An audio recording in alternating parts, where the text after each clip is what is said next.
screen up here? Yes, okay. My name is Tom Susan. I serve as the Advancement Chairman of the Council Boy Scout Advancement Committee. I'm here today to help with merit badge counselor training. Now, not all people want to be merit badge counselors. Most of the folks here are in the program at least is going to deal with merit badge. So, many things that have to do with merit badge counselors, even though it has been covered, it can be 18 years old or that in the program. You're essentially going to be merit badge counselors. So this is information that you need to be familiar with. Now, the people who don't do this are district advancement coordinators. Does everybody know what a Boy Scout district is? Anybody not know what a district is? Everybody knows our council has 3 districts, right? Okay, these guys do it all the time. They're experts at it. I don't normally, so I apologize if I don't have that straight. And it's really kind of a little bit of dry material, so please be bearing with me.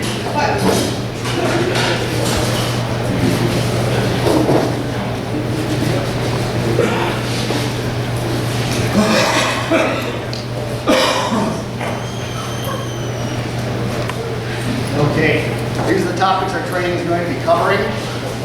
Take a brief look.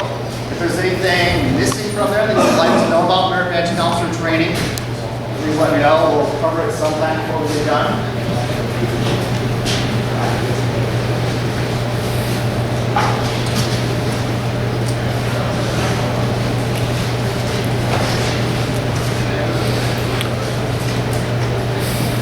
Everybody should be familiar with the mission statement of the Boy Scouts of America. The mission of the Boy Scouts of America is to prepare young people to make ethical and moral choices over their lifetimes by instilling in them the values of the Scout Oath and law. We'll not go through those in detail. I'm assuming you're covering in one of your other trainings, if you don't know them already. Can everybody hear me just fine? No? I need a mic? Okay. Background noise still here.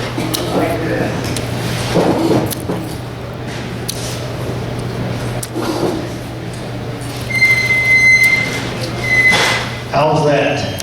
Better? All right. Now I don't have 3 hands though.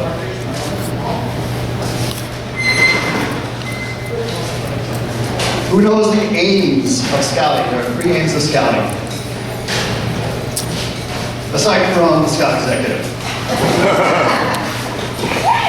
Anybody in this room, one aim of scouting? Character. Character.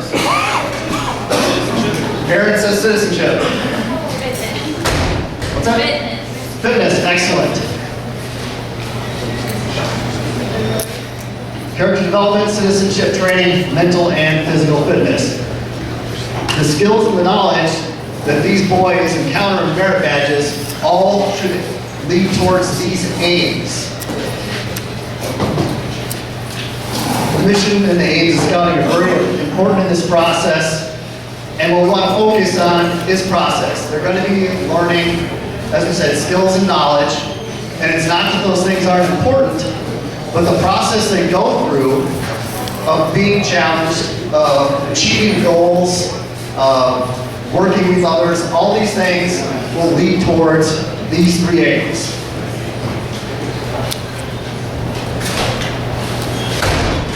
There are 8 methods of scouting. Advancement is one of them. But advancement works together hand in hand with many of the other aims of scouting.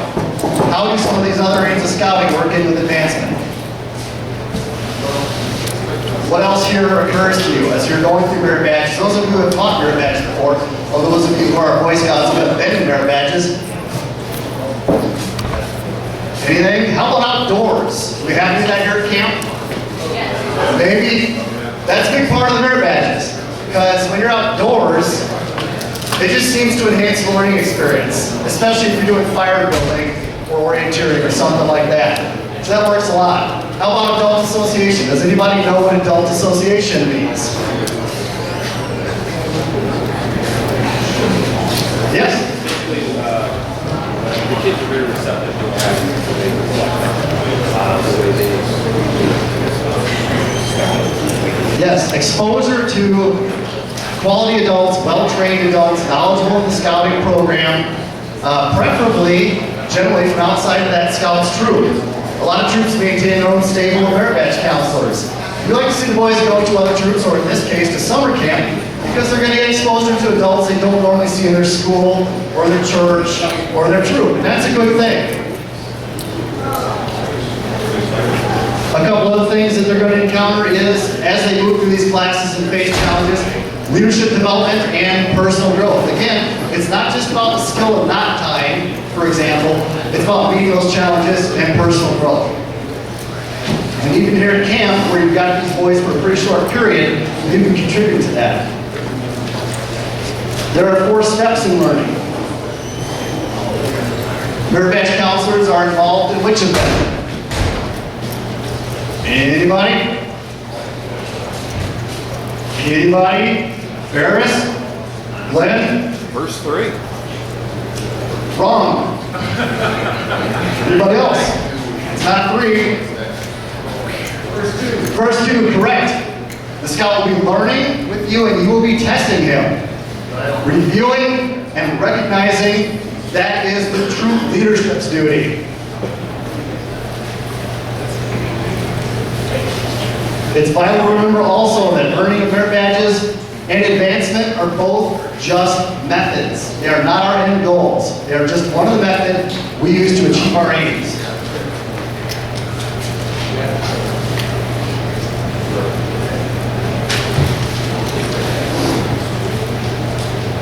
So the Merit Badge program is a very integral part of the Boy Scouts of America. Many people, if you ask them, if they're not involved in Boy Scouting, you ask them what do Boy Scouts do, they'll come up with merit badges. They might mention Eagle Scout, they might mention selling wreaths. Okay? So that's just one of our key things. Merit badges may be earned by any registered Boy Scout at any time, at any rank. There is no restriction on when a boy may earn a merit badge. They can start as soon as they're registered. Merit badges are required for the ranks of Star, Life, and Eagle Scout. They are not required for the first 3 ranks. There's a broad range of subjects merit badges are involved in. Some of the benefits of merit badges are, and again, we're going to tie these all to our aims. So what merit badges would contribute to the aim of citizenship? Citizenship of the community. How about the citizenship merit badges? Very good.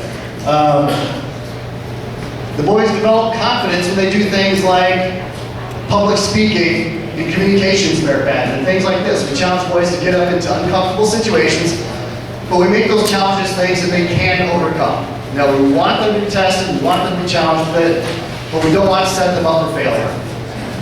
That's part of our whole program. What about swimming, life saving, canoeing? Which aim does that contribute towards? Fitness, very good. And again, the whole challenge and overcoming thing that helps contribute to character.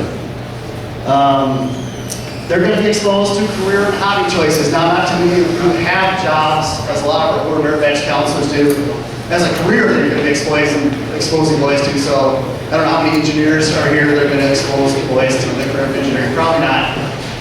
But you may have hobbies, you have things that you're into, whether it's photography, or maybe you are really good at fire building from growing up in your troop. And you also serve as very good positive role models. Okay, even though you're pretty close in age to these boys, they are all going to be looking up to you. Okay, I guarantee you, they get to this camp, they're just going to be so looking up to you. They think it's the greatest thing in the world. So it's very important that you serve as a positive role model. You're going to leave a lot with them. They're going to be talking about this when they go home. They're going to remember this years later. If you do a good job as a merit badge counselor, not if you just sit there and read from a book. They won't remember that very well. Well, they might, but it's not going to be a positive memory.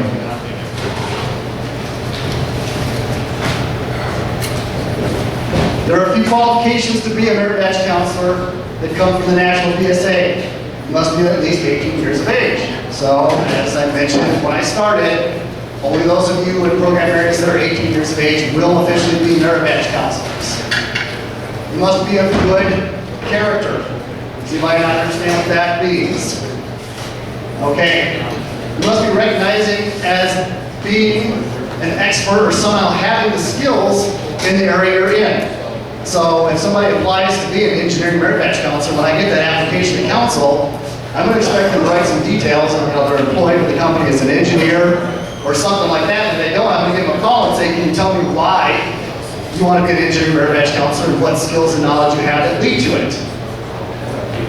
Is anybody here, do you all know what merit badges you're going to be counseling? I hope by this time. Does anybody feel that they know nothing about the merit badge they're going to be counseling? You can admit it. Really? If you don't, it is Nick and Brad's job to make sure that you're trained. Normally, we do not approve merit badge counselors that don't have those skills. We understand this is a little bit of an odd situation here at camp. And it's very possible if you're dedicated to take those couple of months you have, maybe get more warning, and learn how to do something if you really set yourself down, really be passionate about it, and do it. So we give a little bit of break when we turn in your forms. But we do require that somebody has that knowledge. A couple of years ago, we had somebody teaching photography merit badge and doing nothing about cameras. And we got that in our reviews, so that's not acceptable. If you're in that position, you need to talk to Nick or Brad and let them know, I'm a little uncomfortable, I don't have these skills, what can I do? I'm sure they'll be very happy to help you. There are tons of resources nowadays out on the internet. All kinds of great stuff out there for just about anything you want to learn.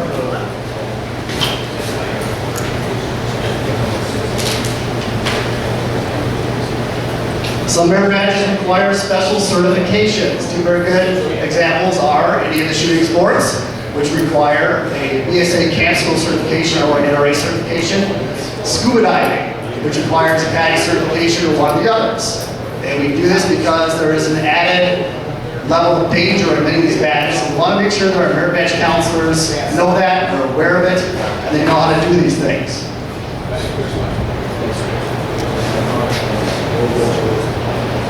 We do not require it specifically of the merit badge counselor, so and we'll get forward to all this later. If you're in rifle shooting, at camp we have to have it, but a rifle shooting merit badge counselor does not have to have the NRA certification.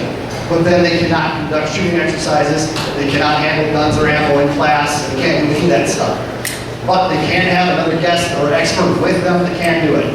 I put this out there because many of you might want to be merit badge counselors after camp, so we're trying to be complete. At work or here at camp, everybody better have that certification that's teaching rifle shooting.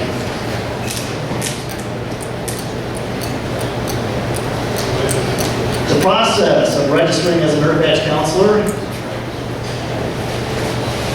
you have to submit an adult application, and we don't have those there here today, but Brad will be getting those for you. So just as you're registered, maybe as an assistant scoutmaster or your troop or something like that, if you're over 18, you also have to put in a registration as a merit badge counselor, position 42. Brad will help you get that.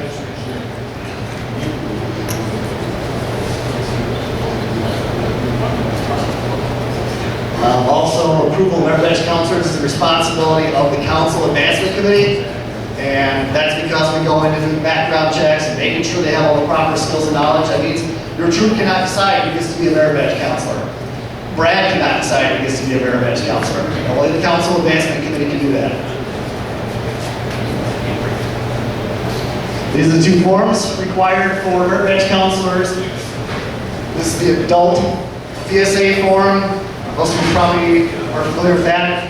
This is the merit badge counselor information form, where we get the information from you on what your skills are that are going to allow you to be a good counselor. You also have to complete the protection training. It's available online, or you can do it as a class and ask to refresh every 2 years.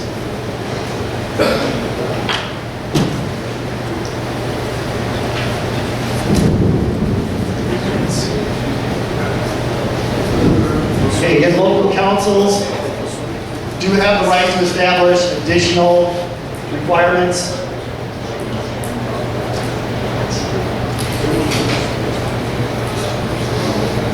Most of that I've covered already. There's a lot of repeats of this for national. Where it says counselors may work in only one unit, or council does not do that. We list all counselors as available for everybody. That's a change we made recently. The process of counseling.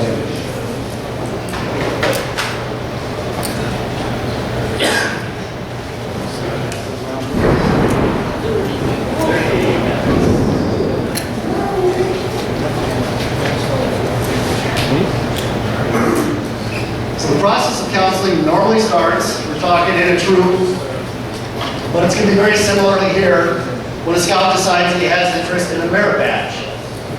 He then goes and sees his scoutmaster. He talks to the scoutmaster. It's a good chance for the scoutmaster to talk to little Johnny and give him advice. So if he's a first-year scrawny little scout, it's probably not a good idea for him to take shotgun shooting merit badge because he's not even going to be able to hold that shotgun. The scoutmaster does not have the ability to tell him he can't do a badge, but this is a good chance to really give him a strong recommendation and to help him out. He talks to the scoutmaster. After that, the scoutmaster gives him a recommendation and a contact for a merit badge counselor, and then he puts his signature on a blue card. Blue cards are being passed around. Everybody should get a copy of the blue card. We'll go into more detail on them later.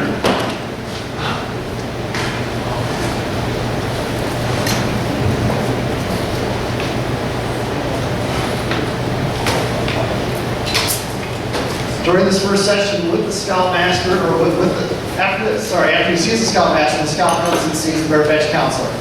During that first session, he shows up, he's got a buddy present again, and we'll hit on that again. Youth protection is really big and always having another buddy present. That boy's going to show up, he may be brand new to the badge, he might have a little bit of experience in the topic, he might come with some of the prerequisites done. So he might have pictures of something he did or signed off list from the scoutmaster. He might come with a partial, which is a partially filled out blue card, which we will also cover. In all situations you might face as a merit badge counselor. The first thing you're going to do is sit down with that scout, talk to them, ask him questions, find out what state he's at and which of those things apply. And you might see that in class also. You might have boys coming in with partially filled blue cards. They might not have to sit there all week to get their merit badge completed, and if you can help them out, that's great.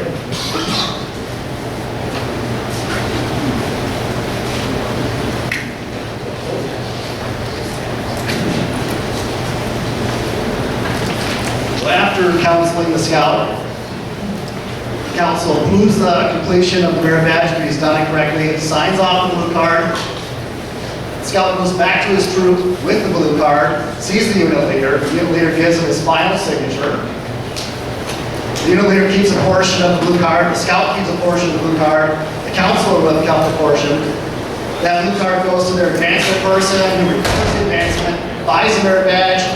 The scout gets awarded his merit badge at a court of honor, and that's the whole merit badge cycle. That's basically it. And that is a chart showing the whole cycle again, just as a review.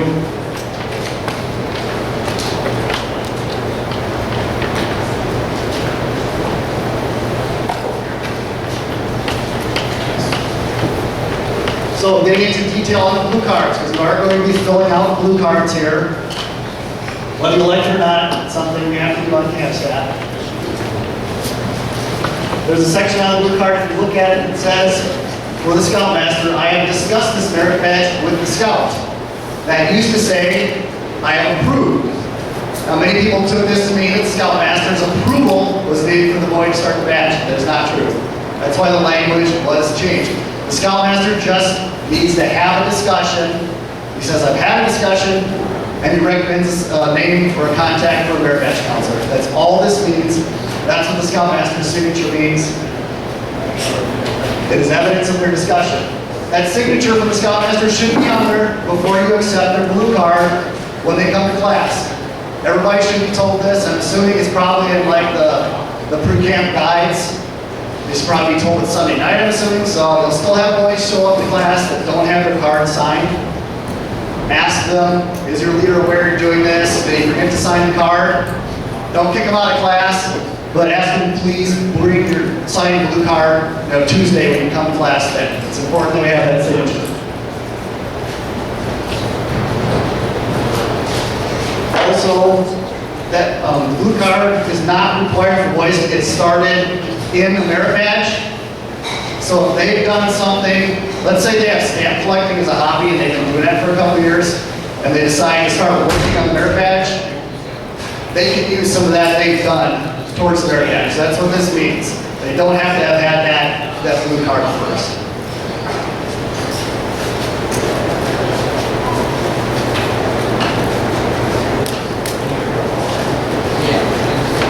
Okay, look at the blue card itself. We have a spot for the scouts information right here.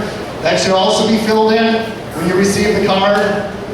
The big section here is where completed requirements are kept. Most counselors will fill them in as they're done. It's kind of tough when you have a bunch of boys and you're keeping generally a spreadsheet or something, so at the end of the week, you're going to be filling that in probably from your sheet. If you have any partials, again, that's where the things they have done are filled out. So if a scout has passed requirements 1, 2, and 3, you're going to put them in that section along with your initials. The other side of the card has 3 parts.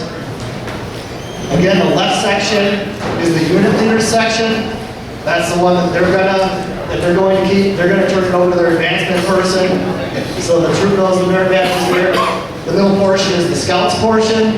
He's going to keep that as a keepsake, and in case he needs it later when he gets to his eagle, if there's any question on what merit badge is here. And the end portion is the counselor's portion. Most merit badge counselors will keep these and file them away, just in case the other 2 are lost or something and the boy needs to come back and look for some help.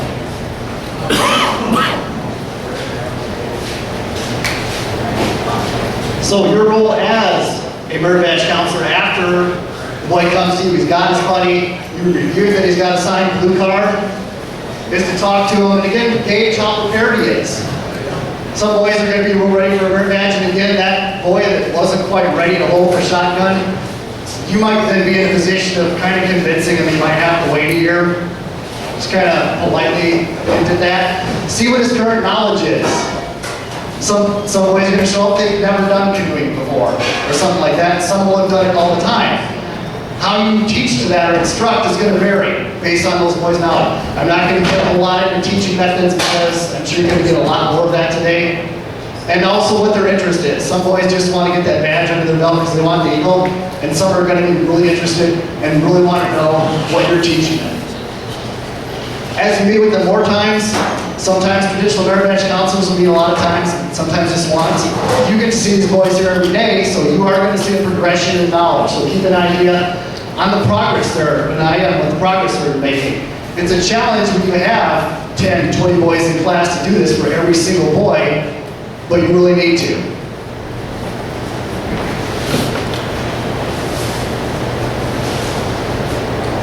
A merit badge counselor is also a coach. You're going to coach them, give them required skills, give them ideas on practice, encourage them, especially with the younger, newer boys. Give them, encourage them. Tell them they're doing a good job occasionally. It goes a long way with the kids. Help them to set goals. Also, that's part of our learning process. Time management, goal setting, things like that. Again, keep an eye on their progress. Help them plan. At the end of the day, always a good idea to tell them, here's what we're done. Here's what we expect to do yet today. So-and-so, little Johnny over here, you still need to do these things. The boys always bear the ultimate responsibility for earning these badges, but we're there to help them and guide them along towards their success. Mentoring refers to getting a little more involved and in-depth knowledge of the boy. You're probably not going to have a lot of time to do this here at camp.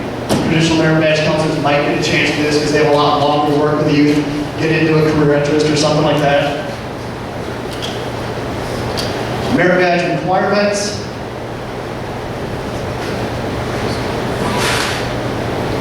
Are found in the requirements guide. We passed a couple of these around.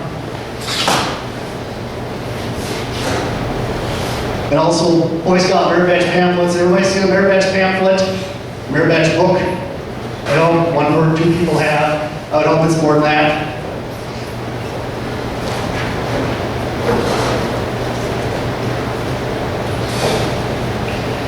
The National Merit Badge Maintenance Task Force is responsible for going over merit badges and updating them. And they've been doing it a lot for the last 3 years or so. We're going to talk about updates in some of the merit badges at camp later, because some of them the last couple of years have not been followed. And we've been requiring boys to do things that they're not actually required to do for merit badges. And that violates national policy. We cannot require boys to do additional things that they're not required to do. So that's a critical thing. We keep up with that and make sure that we know all of the merit badge requirements. Merit badge books can be updated during the year. So in June, the merit badge book might be updated. Every year around January, that merit badge requirements book that I'm passing around, I'll hold up another copy here. This comes out in January, and what it does is it takes all the requirements from all merit badge books that have been updated during the year. They're all compiled in here, and that's when they all become official. So as of January 2014, these are the current rules that I have in my hand right here.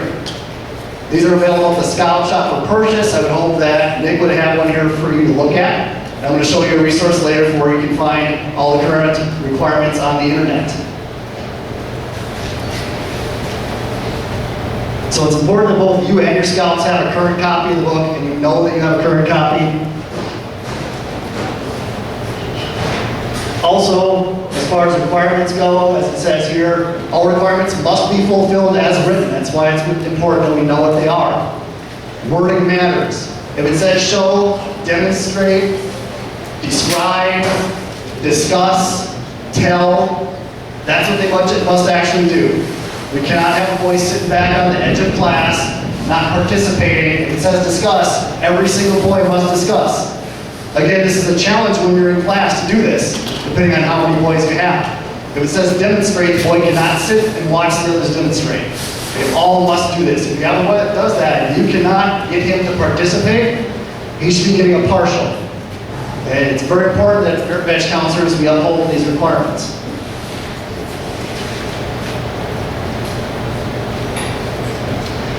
Anybody heard of double counting?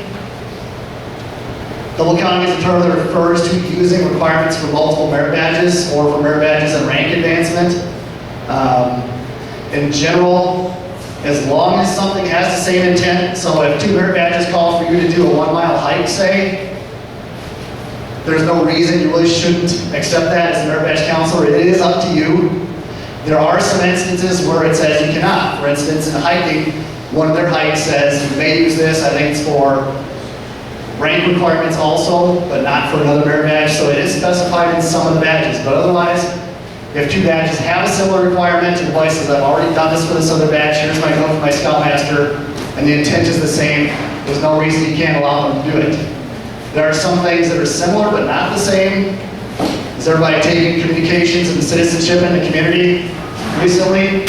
There's a requirement there that you go to a public meeting, attend the public meeting for both of those, but afterwards they're a little different. One of them requires you to, I believe, do a report on what happened in the public meeting. The other one requires you to do something like take a stand and defend something that happened there. So it's slightly different. You can use that public meeting for both badges, but they still have to do the other 2 different things. And that's up to you again as a merit badge counselor. You can choose whether to accept those things or not. This is the national policy on unauthorized changes to the advancement program. And it goes to scouts who are actually personally required to complete all the requirements of the merit badge, as we discussed. No ifs, ands, or buts. Nobody can change it. The troop, the district, the council, the camp cannot change merit badge requirements, period. There are some exceptions for rank requirements for special needs scouts. And there also is the issue of being able to swap out Eagle required badges for special needs scouts that are going up for the Eagle thing. And those are done as a whole badge, a badge for a badge. But in no instance ever can a single requirement be changed in the badge. It just cannot.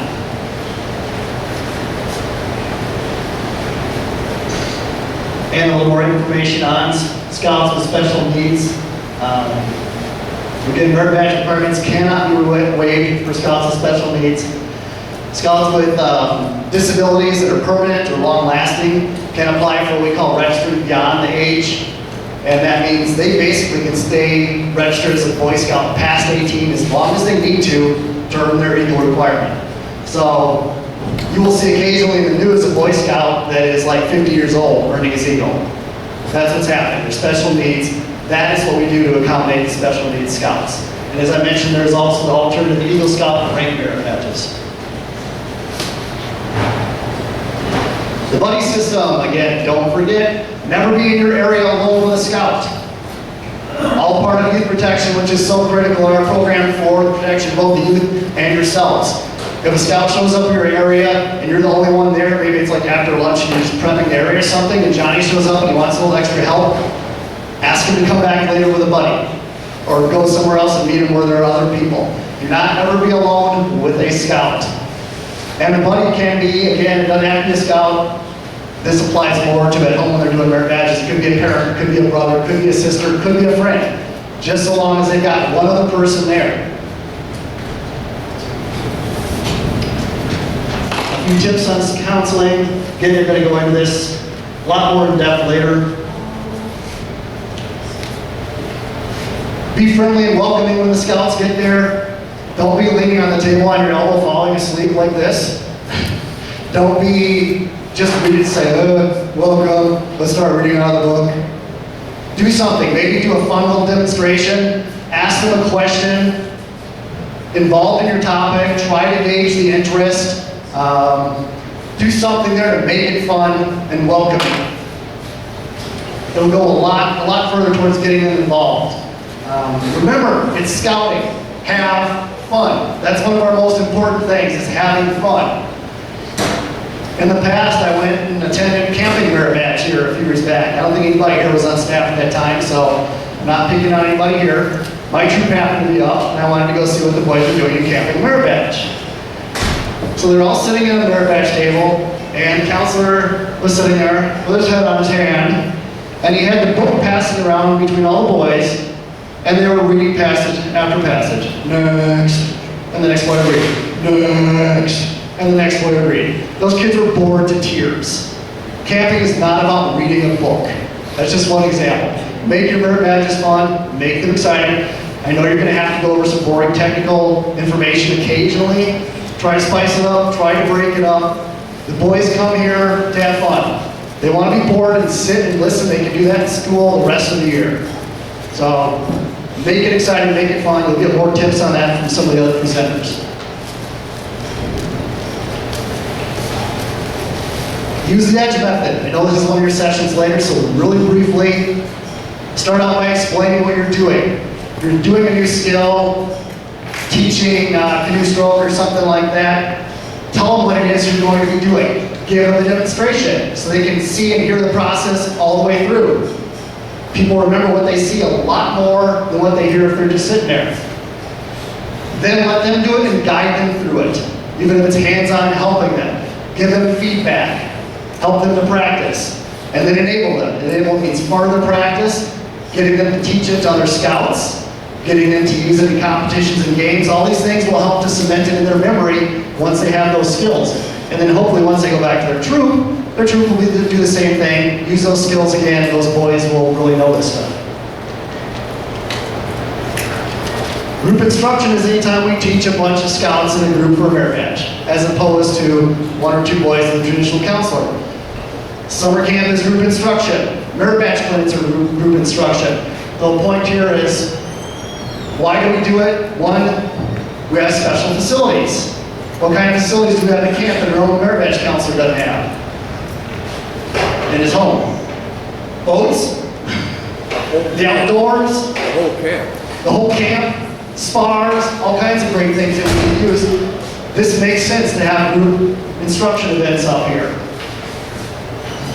The challenge again is that every boy must personally do all the things he's required to do. That's the challenge with big groups of scouts. How do we make sure that happens? We limit the group size to an effective group. If you have too many boys in your class for teaching, talk to your program director. Let them know this. Hopefully they're not setting you up that way in the first place. We do need to limit our group sizes, or your teaching becomes ineffective. It's going to be miserable for you and it's going to be miserable for the kids. I'm not going to say what those group sizes are. I'll leave that up to Brad and Nick. Make sure all the counselors are registered and approved, so we have quality counselors. We have processes to approve the counselors, make sure they have prerequisites, and we report any issues of merit badge events that are not quality to the council.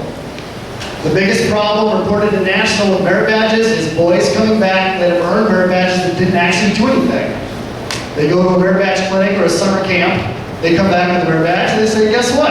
I didn't even get in a boat, I have canoeing. That's a huge problem with national. There's a form now actually for reporting that. So it's really important that gets reported and we prevent that from happening. At camp, as far as group stuff goes, again, there's no exemption for merit badge counselors at camp. They cannot change the rules. Staff members under 18, again, you're going to be assisting. For all practical purposes, you are a merit badge counselor, but there still needs to be a real merit badge counselor overseeing, making sure that you're doing everything correctly, and signing the blue cards.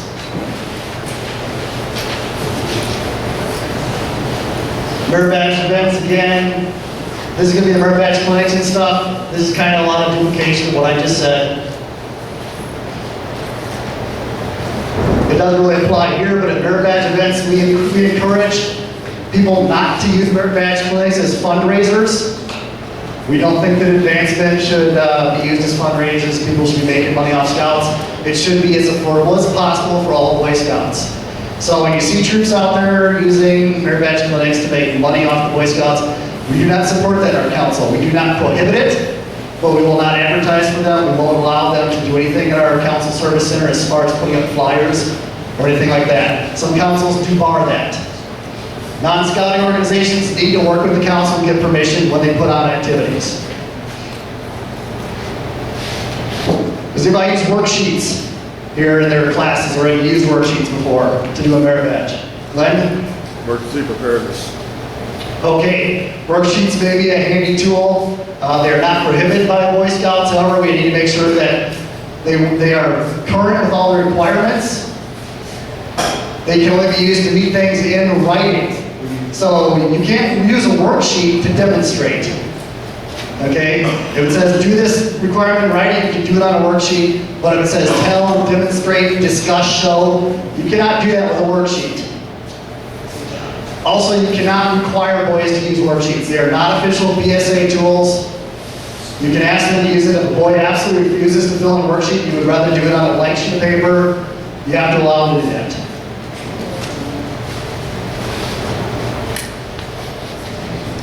So getting back to blue cards and the partial, the merit badge council records and initials the front of the card only when that merit badge is complete. The back of the card, excuse me. The front card is where all the partials are listed. 1, 2, 3, initials, date, all that stuff. If the boy gets a partial, you are not taking the counselor portion off the card. That's going to be done by the next counselor he goes to, who hopefully helps him finish off his merit badge. All partials do not expire as long as the scout is a scout. So until his 18th birthday, he can keep working on that partial. And accepting a partial, I think I mentioned it before, as a merit badge counselor, you do not have to accept a partial. You probably should have a good reason not to. If you have some reason to believe the boy didn't actually do it or something, but you can refuse to accept the partial. The boy can go looking for another merit badge counselor. If you heard me do this before, one of our big phrases is once it's earned, it's earned. What that means is once the boy is actually done, fulfill all the requirements, got the card signed off, he's got that merit badge, we can't take it away. Once the boy has a signed merit badge, you can't take that merit badge card away from them, basically. In the past, that was a hard, true rule. So if a merit badge counselor passed the boy without him doing anything and signed that card off, we still can't take the card away from the boy. That's how the rule was set. National has updated that a little bit this year. It's still, once it's earned, it's earned. What we're saying is, if a scoutmaster can, if he sees that there's no way the boy actually earned that requirement, so if there was a merit badge clinic, sends a blue card signed for a boy back, but the boy never actually attended that clinic because he was sick or something, which has happened in our council, it was impossible for the boy to have done those requirements, so he didn't actually earn the badge. At that point, you don't give him the badge. What the scoutmaster should do is say, here's another counselor, I'd like you to go see this counselor and finish your badge off. So that is one kind of major change this year. It's been the case for years. I always tell people, make sure they do the requirements because we can't take the badge back once it's signed. You can't stop them from getting it now if they didn't actually earn it. And getting towards the end here, here's our question period. A few myths about merit badges. At what age or rank may Boy Scouts work on merit badges? We just covered this. Any rank, 11 to 18. Yeah, any age, as long as they're a registered Boy Scout, any rank, they can work on merit badges. What's the maximum number of merit badges a scout may work on at the same time? Many of them are Yes, it was. As many as they want. That is correct. Also new this year, no, that's a different point. Skip that. Is a scout allowed to begin work on a merit badge without his unit leader's approval?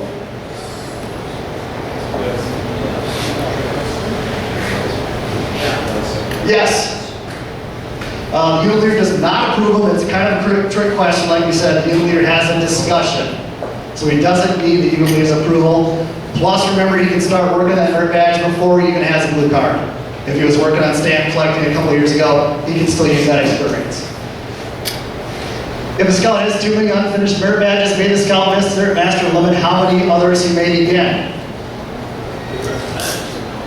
No, exactly. He can recommend that. That's why we counsel the scouts. You might say, you know, you got these 6 merit badges, you've only done one requirement each. You might think about completing some of those before you move on to something even tougher. Is it appropriate to tell a scout he must earn all or most of his Eagle required badges before he earns any others? What did I hear? No? Right, no. Again, you can counsel the boy if you want as a scoutmaster. Is the scoutmaster permitted to serve as a troop merit badge counselor for some merit badges, like camping and hiking? Is that yes? Why?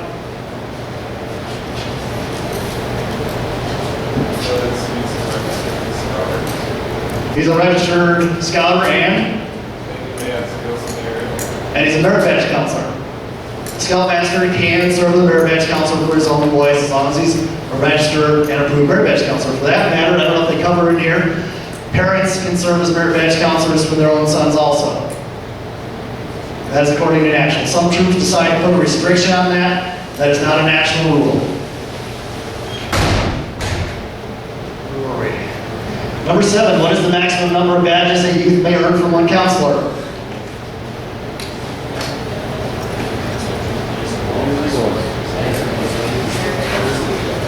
There is no maximum. Not according to national. A scoutmaster may put a limit on the number of badges a boy can earn from a counselor, but that has to apply to every boy in the troop. You can't just pick on one boy that way. How many badges may one counselor be approved to counsel? 5.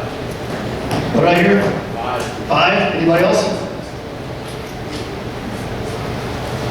Anything besides 5? There is no limit, not in our council.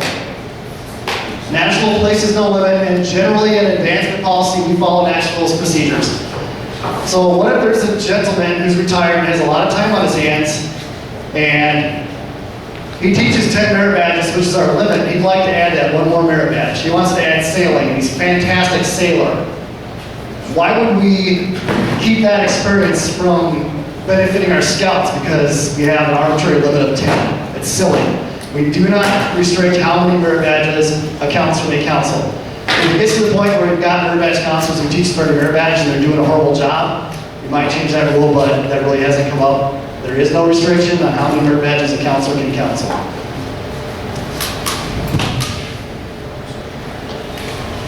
May you counsel your own son? I got ahead on that one. Yes, you may. May you counsel in other units, districts, or councils if you're a merit badge counselor. Outside of Potawatomi Area Council, can you counsel? Yes, that is correct. As long as you're registered with another council and approved merit badge counselor, you're good. Due to tight schedules, is a camp staff member allowed to make minor adjustments so requirements can be finished at camp? I didn't hear anybody say anything. No! I want to hear a very strong no on that one. Once you are registered and approved as a counselor, at what point must you re-register and become reapproved? We didn't really cover that. Anybody know?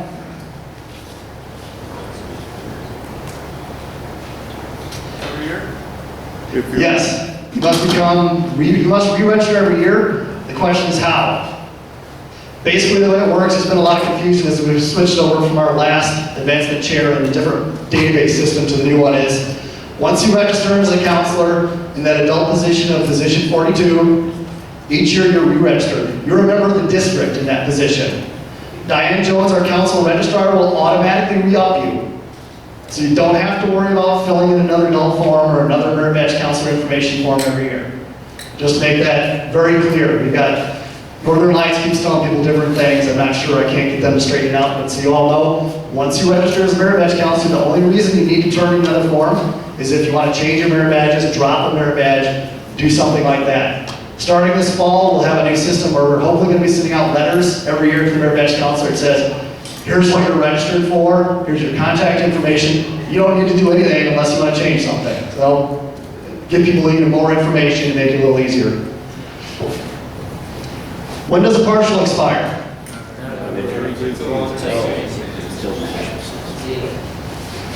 I heard never. What else did I hear?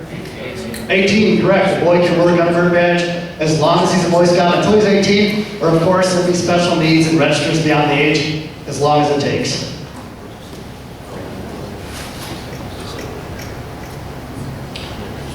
And of course, as Merit Badge counselors, we hope you share your passion with the boys, get them excited, get them motivated, teach them skills, and give them something to remember. When they go home, we want them to have a really positive experience at camp. We want them to tell the other scouts in their troop that didn't come to Camp Walling what a fantastic time they had in Merit Badge class, how much they learned, how great it was. Leave them with a great experience. I'm also going to pass around Merit Badge Counselor Training Resources Sheet. And this has a bunch of internet links to this presentation if you want to go back through it. References for the 2014 requirement guide. Place to find the Merit Badge list on the internet. So if you don't want to buy the 2014 requirements guide, you can go to the internet to scouting.org. They have all the Merit Badges right there. You can click on, see what the current requirements are, and a lot of our other resources.